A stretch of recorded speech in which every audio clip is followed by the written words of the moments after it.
الرحمن الرحیم۔ السلام علیکم ورحمۃ اللہ وبرکاتہ۔ IYS کی طرف سے آپ کا اسلامیات کا ٹیچر مخاطب ہوں۔ آپ کو میں آج اسلامیات جماعت نہم اور دہم کی سبق اللہ تعالیٰ اور اس کے رسول صلی اللہ علیہ وآلہ وسلم کی محبت اور اطاعت کا آخری حصہ ختم نبوت پڑھاؤں گا۔ آج ہم پڑھنے جا رہے ہیں ختم نبوت۔ ختم نبوت آپ سب کو پتہ ہے کہ ختم نبوت کا مطلب کیا ہے۔ ختم نبوت ہم کس کے لیے اور خاتم النبیین ہم کس ذات کے لیے استعمال کرتے ہیں۔ ختم نبوت کے سب سے پہلے معنی اور مفہوم میں آپ کے سامنے بیان کروں گا، غور سے سنیے گا۔ کاپی، قلم اور باقی جو ہے وہ پین وغیرہ آپ اپنے پاس رکھیے، اور جو بات آپ کو سمجھ نہ آئے وہ آپ اپنے پاس نوٹ کر لیں، اور سبق کے آخر میں آپ سوال پوچھ سکتے ہیں جس قسم کا بھی آپ نے سوال پوچھنا ہو۔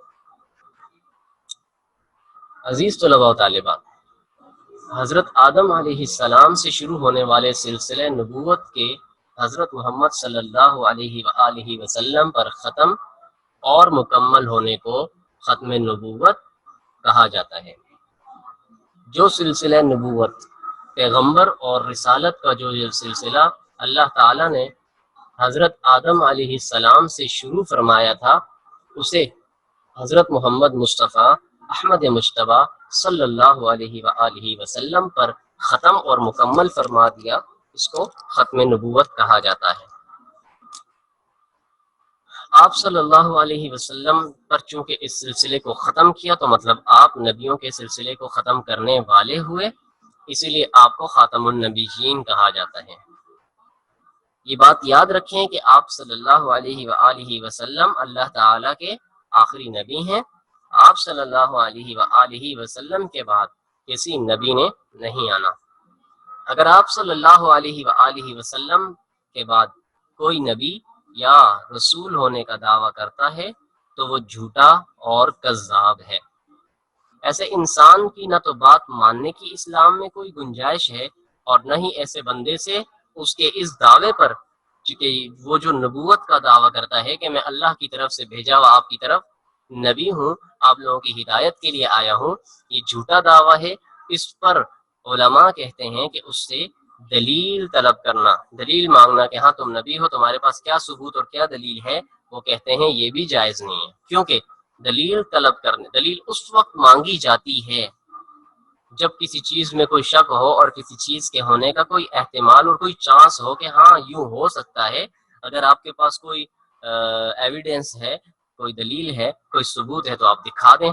لیکن چونکہ آپ صلی اللہ علیہ وآلہ وسلم پر یقین، آپ صلی اللہ علیہ وآلہ وسلم کی ختم نبوت پر یقین رکھنا یہ اسلام کا لازمی جزو ہے۔ اگر اس میں شک آ جاتا ہے تو اسلام ختم ہو جاتا ہے، انسان کا ایمان ختم ہو جاتا ہے۔ اسی وجہ سے آپ صلی اللہ علیہ وآلہ وسلم کی ختم نبوت میں شک کا ہونا لازم آئے گا جب دلیل طلب کریں گے۔ اور جس شخص نے آپ صلی اللہ علیہ وآلہ وسلم کے آخری نبی ہونے کے بارے میں ذرا بھی شک کیا وہ اسلام سے نکل جاتا ہے۔ یہاں تک تو آپ ختم نبوت کے مفہوم اور معانی سمجھ چکے ہیں، ٹھیک ہے۔ ختم نبوت قرآن مجید کی روشنی میں، قرآن مجید میں 100 سے زائد مقامات پر، 100 سے زیادہ جگہوں پر معانی اور مفہوم کے اعتبار سے ختم نبوت کے مسئلے کو ذکر فرمایا ہے، جن میں سے چند میں آپ کے سامنے بیان کروں گا۔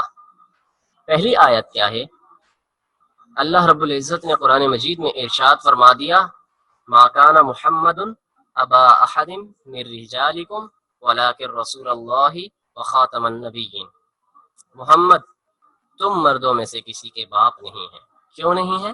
کیونکہ محمد صلی اللہ علیہ وآلہ وسلم کی جو سگی اولاد تھی، وہ یعنی جو بیٹے تھے وہ بچپن میں ہی فوت ہو گئے تھے، اسی لیے محمد صلی اللہ علیہ وسلم کی کوئی مرد اولاد بڑی جوان نہیں ہوئی تھی، بیٹیاں تھیں آپ صلی اللہ علیہ وسلم کی، ٹھیک ہے۔ فرمایا محمد تم مردوں میں سے کسی کے باپ نہیں، آپ صلی اللہ علیہ وسلم تو اللہ تعالیٰ کے رسول اور انبیاء کے خاتم ہیں، یعنی اللہ تعالیٰ کے رسول ہیں اور انبیاء کے سلسلے کو ختم کرنے والے ہیں، کہ جس پر انبیاء کا سلسلہ مکمل ہو گیا ہے وہ ذات حضور صلی اللہ علیہ وسلم کی ذات اقدس ہے۔ اس آیت مبارکہ میں واضح اعلان کیا گیا ہے، دو ٹوک موقف بتا دیا گیا ہے کہ حضور صلی اللہ علیہ وسلم اللہ تعالیٰ کے آخری رسول ہیں، آپ کے ہی در سے اب پوری امت کو ہدایت مل سکتی ہے، آپ کے سوا کوئی بھی اب اللہ تعالیٰ کا پیغام لے کر امت کی اصلاح کے لیے نبی یا رسول بن کر، نبی یا رسول ہونے کی حیثیت سے نہیں آ سکتا۔ یہاں پر ایک سوال ذہن میں آتا ہوگا کہ حضرت عیسیٰ علیہ السلام کے آنے کی جو احادیث میں پیشن گوئیاں کی گئی ہیں، پھر ان کی کیا حیثیت رہ جاتی ہے، یا ان کا بھی انکار لازم آتا ہے؟ نہیں، حضرت عیسیٰ علیہ السلام دنیا میں ضرور آئیں گے، لیکن کیسے؟ وہ نبی بن کر نہیں آئیں گے، اگرچہ وہ اللہ تعالیٰ کے نبی ہیں، ٹھیک ہے، لیکن وہ اس وقت حیثیت ان کی نبی کی نہیں ہوگی، بلکہ وہ حضور صلی اللہ علیہ وآلہ وسلم کے امتی بن کر آئیں گے۔ جو احکامات، جو باتیں حضور صلی اللہ علیہ وآلہ وسلم کی شریعت میں لازم ہیں، انہی باتوں پر عمل کرنے والے ہوں گے، 5 وقت کی وہ نماز پڑھیں گے، دنیا میں شریعت محمدی کے مطابق رہیں گے، اور جب ان کی وفات ہوگی، انتقال ہوگا، شریعت محمدی کے مطابق ان کے ساتھ معاملہ کیا جائے گا، ٹھیک ہے۔ بالکل اسی طرح میں آپ کو دوسرے انداز میں سمجھاتا ہوں تاکہ مزید یہاں پر آپ کا کانسیپٹ کلیئر ہو جائے۔ بالکل اسی طرح جس طرح ایک ملک کا پرائم منسٹر جب کسی دوسرے ملک میں جاتا ہے، تو اب ایسا نہیں ہے کہ پاکستان کا پی ایم جب کسی دوسرے ملک میں جائے گا تو اس کی وہ پی ایم نہیں رہے گا پاکستان کا، نہیں، بلکہ وہ پاکستان کا پی ایم تو ہے، لیکن اب جب وہ امریکہ میں چلا گیا ہے یا انگلینڈ میں چلا گیا ہے، تو اب وہاں کی وہ اگر پی ایم بن کر کام کرنا چاہے تو وہ نہیں کر سکتا۔ کیوں؟ کیونکہ وہ یہاں تو ہے پی ایم، لیکن وہاں اس ملک کے لیے وہ نہیں ہے۔ اسی طرح حضرت عیسیٰ علیہ السلام اپنی قوم کے لیے، اپنی امت کے لیے نبی تو تھے، لیکن اس امت کے لیے نبی ہونے کی حیثیت سے نہیں آئیں گے، بلکہ امتی ہونے کی حیثیت سے آئیں گے۔ تو معلوم ہوا کہ جب حضرت عیسیٰ علیہ السلام کو اللہ تعالیٰ اس امت میں نبوت دے کر نہیں بھیج رہے، تو حضرت انبیاء کرام علیہ السلام کے برابر یا انبیاء کرام علیہ السلام سے اعلیٰ تو اس دنیا میں کوئی نہیں۔ اسی وجہ سے کوئی اور شخص اگر نبوت کا دعویٰ کرتا ہے تو وہ جھوٹا ہے۔ عزیز طلباء و طالبات، دوسری آیت کہ جس میں آپ صلی اللہ علیہ وآلہ وسلم کی ختم نبوت کا مفہوم بیان کیا گیا ہے، وہ یہ ہے، قُلْ يَا أَيُّهَا النَّاسُ إِنِّي رَسُولُ اللَّهِ إِلَيْكُمْ جَمِيعًا، سورۃ الأعراف آیت 158۔ فرما دیجئے اے پیغمبر، فرما دیجئے کہ اے لوگو، میں تم سب کی طرف، کیا فرمایا؟ تم سب کی طرف، جمیعا کا مطلب ہوتا ہے سب کے سب کی طرف، میں تم سب کی طرف اللہ کا رسول بن کر آیا ہوں۔ سب کا مطلب کیا ہے؟ سب کا مطلب یہی ہے کہ قیامت تک جتنے لوگ دنیا میں آئیں گے ان سب کی طرف اللہ رب العزت نے حضور صلی اللہ علیہ وسلم کو رسول بنا کر بھیج دیا ہے۔ جب قیامت تک کے لوگوں کے لیے رسول آپ صلی اللہ علیہ وآلہ وسلم ہیں، تو پھر آپ صلی اللہ علیہ وسلم کے بعد کسی اور نبی یا رسول کی کوئی ضرورت ہی نہیں باقی رہتی۔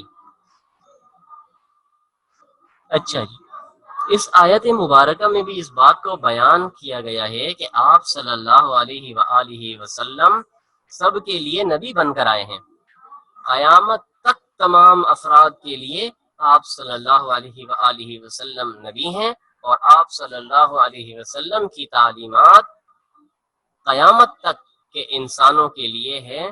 چونکہ اب سلسلہ نبوت و رسالت مکمل ہو چکا ہے، تو تمام مسلمانوں کے ذمے یہ بات لازم ہے کہ اس دین محمدی صلی اللہ علیہ وسلم کی ترویج اور دوسروں تک پہنچانے میں اپنا کردار ادا کریں۔ نبوت و رسالت مکمل ہو چکی ہے، اب نہ تو کسی نبی نے آنا ہے، نہ ہی کسی نے رسول بن کر آنا ہے۔ تو اب یہ ہم لوگوں پر لازم ہے کہ ہم اپنی اولادوں میں، ہم اپنی نسلوں میں اس دین کو اجاگر کریں، اس دین کو ان تک پہنچائیں اور ہم دوسرے مسلمانوں اور غیر مسلم جو لوگ ہیں ان لوگوں کو بھی ہم دین کی طرف مائل کریں۔ کیسے مائل کریں گے؟ اپنے اخلاق سے، اپنے کردار سے، اپنے الفاظ سے، اپنے طور طریقے سے ہم ان کو متاثر کر سکتے ہیں۔ ٹھیک ہے اسٹوڈینٹس، آگے چلتے ہیں۔ تیسری آیت، آپ صلی اللہ علیہ وآلہ وسلم نے ارشاد فرمایا، اللہ رب العزت نے قرآن مجید میں آپ صلی اللہ علیہ وسلم کی زبان سے کہلوا دیا، الیوم اکملت لکم دینکم واتممت علیکم نعمتی ورضیت لکم الاسلام دینا، سورۃ المائدہ آیت نمبر 3۔ اس کا ترجمہ سن لیجئے، آج میں نے تمہارے لیے تمہارا دین مکمل کر دیا، دین مکمل ہو گیا۔ ٹھیک ہے، دین اسلام مکمل ہو گیا، اب اس کے بعد دین میں زبر زیر کی کوئی گنجائش نہیں، کمی بیشی کی کوئی گنجائش نہیں۔ تم پر اپنی نعمت تمام کر دی، مکمل کر دی، ختم کر دی، اور تمہارے لیے اسلام کو بطور دین پسند کر لیا۔ ٹھیک ہے، کیا فرمایا؟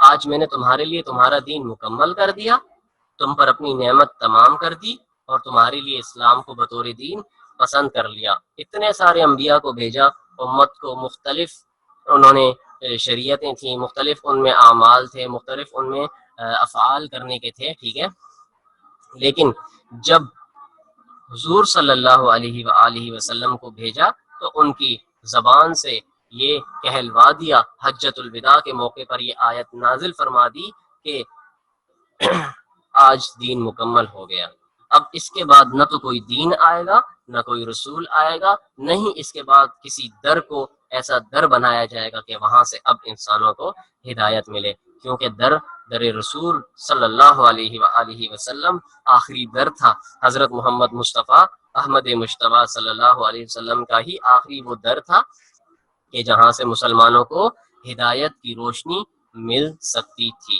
اب ان کے بعد کہیں اور کسی اور جگہ سے نہیں مل سکتی۔ دین مکمل، نعمت مکمل، اور اسلام پر رضائے الہی کا واضح اظہار کہ اللہ رب العزت راضی ہیں۔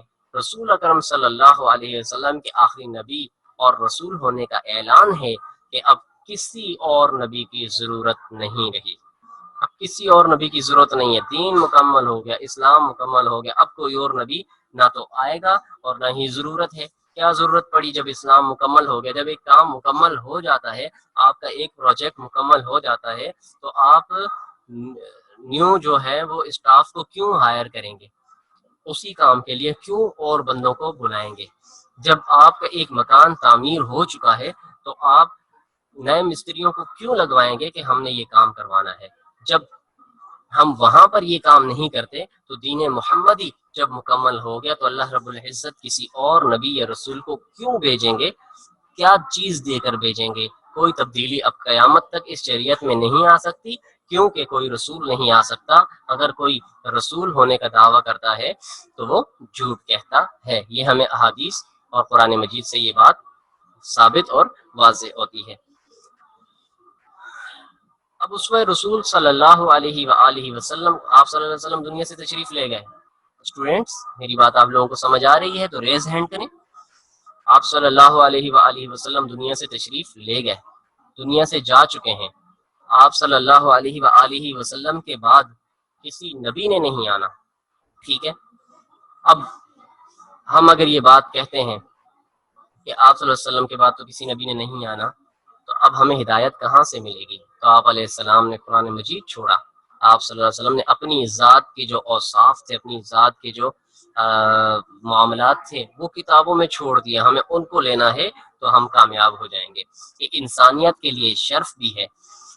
آپ اب اسوہ رسول صلی اللہ علیہ وسلم کو تاابد ہمیشہ کے لیے، قیامت تک کے لیے مشعل راہ بنانا ہے اور پیغام الہی کو اپنا دستور حیات سمجھنا ہے۔ یہ انسانیت کے لیے شرف بھی ہے کہ اب اسے دائمی ہدایت کا اہل گردانا گیا ہے کہ ہاں تم ہمیشہ کی ہدایت پا سکتے ہو، پا چکے ہو یا پا سکتے ہو۔ قیامت تک کی ہدایت قرآن مجید اور احادیث کے ذخیرہ احادیث کی کتب کے اندر موجود ہیں، اہل گردانا گیا ہے، اور اس کو مرکز آشنا کر دیا گیا ہے کہ اگر کوئی آشنائی حاصل کرنا چاہے گا تو اب آئے اس انسان کے پاس جس کو دین کی سمجھ بوجھ ہے، جس کو دین کا پتہ ہے اور یہ اسلام پر عمل کرتا ہے، حضور صلی اللہ علیہ وآلہ وسلم والی تعلیمات کو اپناتا ہے۔ اسٹوڈنٹس آگے بڑھتے ہیں۔ ختم نبوت قرآن کی روشنی میں ہم نے پڑھ لیا، اب پڑھتے ہیں ختم نبوت احادیث مبارکہ کی روشنی میں۔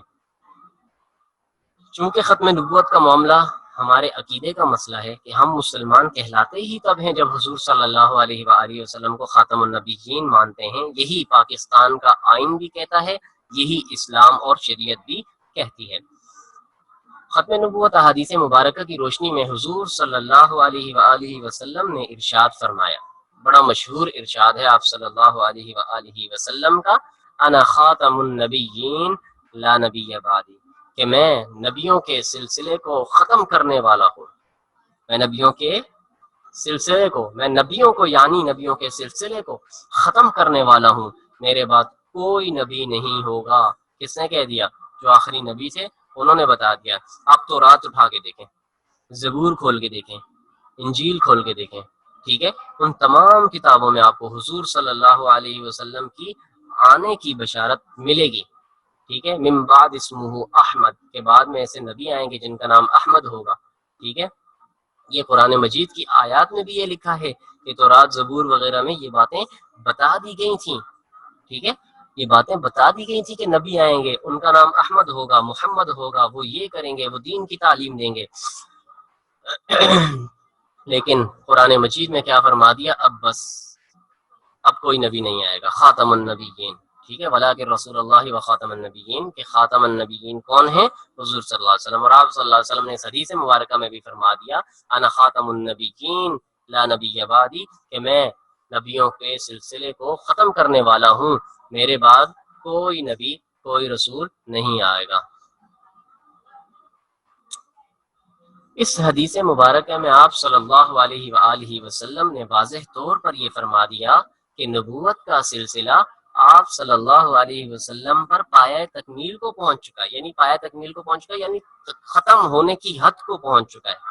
ایک حد ہے، یہاں یہ چیز ختم ہو رہی ہے، اس حد تک پہنچ چکا ہے، ختم ہو گیا، بارڈر تک پہنچ چکا ہے، اب ختم، اب اس سے آگے اور کوئی چانس ہی نہیں ہے، بھول کر بھی کوئی نبی نہیں آ سکتا، کوئی چانس نہیں ہے۔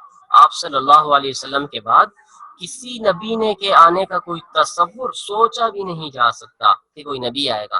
اس حدیث مبارکہ کی روح سے، اس حدیث مبارکہ کو دیکھ کر یہ بات معلوم ہوتی ہے، سمجھ کر یہ بات معلوم ہوتی ہے کہ اب دین محمدی صلی اللہ علیہ وآلہ وسلم ہی کے احکامات قابل قبول ہیں۔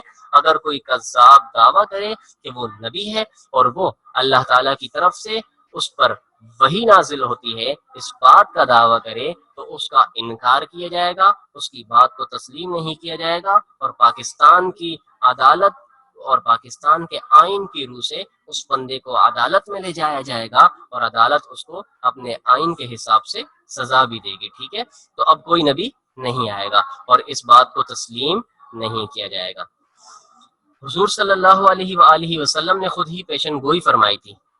کیا پیشن گوئی فرمائی تھی؟ کہ میری امت میں جھوٹے نبوت کا دعویٰ کرنے والے، مدعیان نبوت، نبوت کا دعویٰ کرنے والے جھوٹے لوگ پیدا ہوں گے۔ چنانچہ آپ صلی اللہ علیہ وآلہ وسلم نے ارشاد فرمایا، حقیقت یہ ہے کہ میری امت میں 30 جھوٹے یعنی نبوت کا دعویٰ کرنے والے ظاہر ہوں گے، ٹھیک ہے۔ ان میں سے ہر ایک یہ گمان کرے گا، یہ سوچے گا، وہ یہ کہے گا کہ وہ اللہ کا نبی ہے، جبکہ واقعہ یہ ہے، یعنی اصل بات یہ ہے، آپ صلی اللہ علیہ وسلم فرما رہے ہیں، میں نے بتایا یہ حدیث ہے، جبکہ واقعہ یہ ہے کہ میں خاتم النبیین ہوں، میرے بعد کوئی نبی نہیں ہوگا۔ آپ صلی اللہ علیہ وسلم نے یہاں بھی بتا دیا کہ دیکھو گھبرانا مت، اگر میرے بعد کوئی یہ کہتا ہے کہ میں نبی ہوں، وہ یہ دعویٰ کرتا ہے، تو آپ نے اس پر گھبرانا نہیں ہے، خاموش بالکل اس کی بات کو لینا ہی نہیں ہے، اپنے دین پر عمل کرتے رہنا ہے، ٹھیک ہے۔ 30 لوگ جھوٹے یہ کہیں گے، اور یہ ہوا، کب ہوا؟ آپ صلی اللہ علیہ وسلم نے خبردار فرما دیا۔ میں آپ کو آگے اگلی سلائیڈ میں بتاتا ہوں کہ یہ کب ہوا۔ حدیث مبارکہ میں آپ صلی اللہ علیہ وسلم نے خبردار فرما دیا ہے کہ کچھ جھوٹے لوگ ضرور نبی ہونے کا دعویٰ کریں گے، اور اسی طرح ہوا کہ آپ صلی اللہ علیہ وآلہ وسلم کے زمانے میں ایک شخص مسیلمہ کذاب، مسیلمہ کذاب، پھر سن لیں، مسلمہ کذاب نامی ایک شخص آپ صلی اللہ علیہ وآلہ وسلم کے پاس آیا اور بیعت کی اسلام پر کہ میں اسلام قبول کرتا ہوں. پھر اس نے مطالبہ کیا، پھر اس نے آپ صلی اللہ علیہ وسلم سے کچھ چاہا. کیوں؟ کیونکہ وہ لالچی تھا، اس نے اسلام قبول نہیں کیا تھا، وہ صرف شہرت کے لیے آیا تھا. اور وہ آ کر کیا کہنے لگا؟ بیعت کرنے کے بعد کہنے لگا کہ مجھے اپنا خلیفہ بنا دیں، مجھے اپنا نائب بنا دیں، مجھے کچھ حصہ دے دیں خلافت کا. آپ صلی اللہ علیہ وآلہ وسلم کے ہاتھ میں کھجور کی ٹہنی تھی، کھجور کی ٹہنی. ٹھیک ہے، آپ دیکھا ہے آپ نے کھجور کی ٹہنیاں کتنی پتلی ہوتی ہیں؟ آج کل مارکیٹ میں جو بازار میں یہ کھجیاں آئی ہیں، آپ اس کی ٹہنیاں دیکھیں کتنی باریک اور کتنی پتلی ہوتی ہیں. آپ صلی اللہ علیہ وسلم کے ہاتھ میں یہ تھی. آپ صلی اللہ علیہ وسلم نے فرمایا میں کھجور کے پتوں کی وہ بات نہیں کر رہا، جن گچھیوں پر وہ کھجوریں لگی ہوتی ہیں، کھجوروں کے گچھے لگے ہوتے ہیں، میں ان ٹہنیوں کی چھوٹی چھوٹی ان کی بات کر رہا ہوں. آپ صلی اللہ علیہ وسلم کے ہاتھ میں وہ تھی. آپ صلی اللہ علیہ وسلم نے فرمایا کہ میں اس ٹہنی کی بقدر، یعنی اس ٹہنی کے برابر بھی تمہیں اپنی خلافت میں سے کچھ نہیں دوں گا، یعنی تم اس کے اہل بھی نہیں ہو کہ میں تمہیں اس ٹہنی کے کسی حصے کے برابر بھی اپنی خلافت میں سے، اپنے ساتھی بنانے میں سے کوئی حصہ دے دوں، اپنا خلیفہ بنانے میں سے کوئی حصہ دے دوں یا کوئی اختیار دے دوں، میں تمہیں ایسا بھی کچھ نہیں دوں گا. خیر مسلمہ کذاب چلا گیا اور اس نے آپ صلی اللہ علیہ وسلم کی حیات کے، آپ علیہ السلام کی زندگی کے آخری دنوں میں ہی کیا کیا؟ نبوت کا جھوٹا دعویٰ کر دیا، نبوت کا جھوٹا دعویٰ کر ڈالا. آپ صلی اللہ علیہ وسلم کی وفات ہو گئی. پھر حضرت ابوبکر صدیق رضی اللہ تعالیٰ عنہ نے اس کے خلاف جہاد کیا. حضرت ابوبکر صدیق رضی اللہ تعالیٰ عنہ نے کچھ مسلمان صحابہ کرام علیہم رضوان کا لشکر لیا اور اس کے خلاف جہاد کیا اور اس کو قتل کیا. ٹھیک ہے، اس میں مسلمانوں کے حفاظ بھی شہید ہوئے تھے. تو دیکھیں کہ آپ صلی اللہ علیہ وسلم کی زندگی میں ہی اس منصب کے چاہنے والے پیدا ہو گئے تھے. دیکھیں ایک بات یاد رکھنا، ایک بات آپ غور سے سننا، نبی، سارے نبی جمع ہو جائیں، سارے صحابہ اکرام جمع ہو جائیں، ٹھیک ہے، اولیاء جمع ہو جائیں، تابعین جمع ہو جائیں، سارے نیک مسلمان سب جمع ہو جائیں، نبی کے برابر مرتبہ حاصل نہیں کر سکتے. پھر اسی طرح جو عام لوگ ہیں وہ صحابہ کرام کے برابر نہیں. پھر اسی طرح کرتے کرتے اب جو اولیاء کا مرتبہ ہوتا ہے نا، جو انسان، عام انسان، جو مطلب نیک آدمی ہوتا ہے، نیک آدمی بننا تو انسان کے اپنے اختیار میں بھی ہے اور اللہ تعالیٰ جسے چاہے بنا دے. انسان کے اپنے اختیار میں گناہوں کو چھوڑ کے وہ نیک آدمی بن جائے. لیکن نبی اس طرح سے کوئی شخص نہیں بن سکتا کہ میں چاہتا ہوں کہ میں نبی بن جاؤں اور میں بن جاؤں. ایسا نہیں ہو سکتا. یہ اللہ رب العزت کی طرف سے خاص انعام ہے، اللہ رب العزت کی طرف سے خاص اکرام ہے. ٹھیک ہے، یہ ہر ایک کو نصیب ہونے والی چیز نہیں ہے. پھر کیا ہوا کہ اسی زمانے میں ایک شخص پیدا ہوا کہ جس کا نام تھا اسود عنسی. اسود عنسی نام تھا اس شخص کا.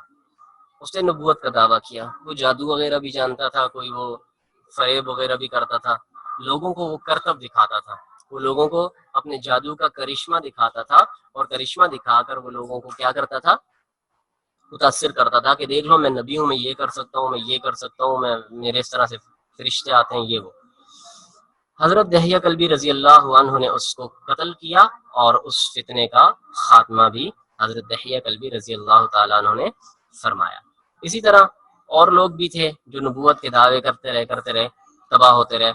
قریب میں بھی گزرے ہیں، جس میں طرح قریب میں گزرا ہے غلام مرزا غلام قادیانی، کہ اس نے نبوت کا دعویٰ کیا تو مسلمانوں نے اس کی خوب سرکوبی کی. اس کے خلاف مسلمانوں نے عدالت میں جا کر، آپ کے پاکستان کی عدالت میں جا کر اس کو جتنے بھی قادیانیت ہے، جتنی بھی، اس کو غیر مسلم قرار دیا اور ان کو کیا کیا؟ غیر مسلم قرار دے کر ایک ٹھپا لگا دیا کہ حضور صلی اللہ علیہ وآلہ وسلم کی جو نبوت کی چادر ہے، جو ختم نبوت کی جو چادر ہے، جو عزت ہے، جو احترام ہے، اس پر اگر کوئی بھی شخص ڈاکہ ڈالنے کی کوشش کرے گا تو کیا ہوگا؟ وہ بندہ اسی طرح سے غیر مسلم قرار پائے گا. ٹھیک ہے، یہ آپ کا ختم نبوت کا لیسن تھا. میں نے آپ کو بہت ڈیٹیل میں سمجھانے کی کوشش کی ہے. اللہ تعالیٰ سے دعا ہے کہ یہ آپ تمام طلباء و طالبات کو اچھی طرح سے سمجھ میں آ جائے اور ختم نبوت پر ڈٹے رہیے، ختم نبوت کا دفاع کرتے رہیے۔ ہمارے پاس کچھ نہیں ہے، کوئی بڑے اعمال نہیں ہے، ہم کچھ نہیں کر سکتے، اگر ہم کر سکتے ہیں تو ختم نبوت کا دفاع کر سکتے ہیں، آپ صلی اللہ علیہ وسلم کی ختم نبوت ہونے کی چادر کی حفاظت کر سکتے ہیں۔ تو عزیز طلباء و طالبات، اس بارے میں آپ اور پڑھیے اور مطالعہ کریں، اور آپ کلیئر کیجیے اپنے کانسیپٹ کو کہ آپ صلی اللہ علیہ وسلم خاتم النبیین ہیں، ان کے بعد کس کس نے نبوت کا دعویٰ کیا اور ان کا انجام کیا کیا ہوا، اور اللہ تعالیٰ میرا اور آپ کا حامی و ناصر ہو۔ اب ہم سوالات کی طرف چلتے ہیں، جو آپ ہوم ٹاسک کا انتظار کر رہے تھے پچھلی 2 کلاسوں سے۔ میں آپ کو ہوم ٹاسک بتاتا ہوں، سوال نوٹ کر لیں، اسکرین شاٹ لے لیں۔ بہت ایزی ہے۔ اللہ تعالیٰ کی محبت سے کیا مراد ہے؟ میں آپ کو بالکل شروع میں پڑھا چکا ہوں، اللہ تعالیٰ کی محبت سے کیا مراد ہے۔ انسان کوئی بھی کام کرے اللہ کے لیے، ٹھیک ہے، کسی سے محبت کرے اللہ کے لیے، کسی سے بغض رکھے اللہ کے لیے، جن کاموں کا حکم دیا گیا ہے وہ کرے، جن کاموں سے منع کیا گیا ہے وہ چھوڑ دے، یہ محبت سے مراد ہے۔ رسول اللہ تعالیٰ کی محبت کا تقاضا کیا ہے یہ بھی بیان کیجیے۔ رسول اللہ صلی اللہ علیہ وسلم کی اطاعت کیوں ضروری ہے، ٹھیک ہے، یہی بھی بتائیے۔ اور تکمیل ایمان کا کیا مطلب ہے، اللہ تعالیٰ نے اس کے بارے میں کون سی آیت نازل فرمائی ہے، اس کا ترجمہ تحریر کریں، کون سی آیت تکمیل ایمان کے بارے میں اللہ تعالیٰ نے نازل فرمائی ہے، ٹھیک ہے۔ سوال نمبر 5 آیا، قرآن کریم کی کسی ایک آیت کے حوالے سے ختم نبوت کا مفہوم واضح کریں۔ میں نے 3 آیتیں آپ کو بتا دی ہیں، لیکن جو پہلی آیت تھی ما کان محمد نبا احد من رجالکم ولکن رسول اللہ وخاتم النبیین، یہ تو آپ کو مسٹ، یہ تو یاد کرنی ہی کرنی ہے۔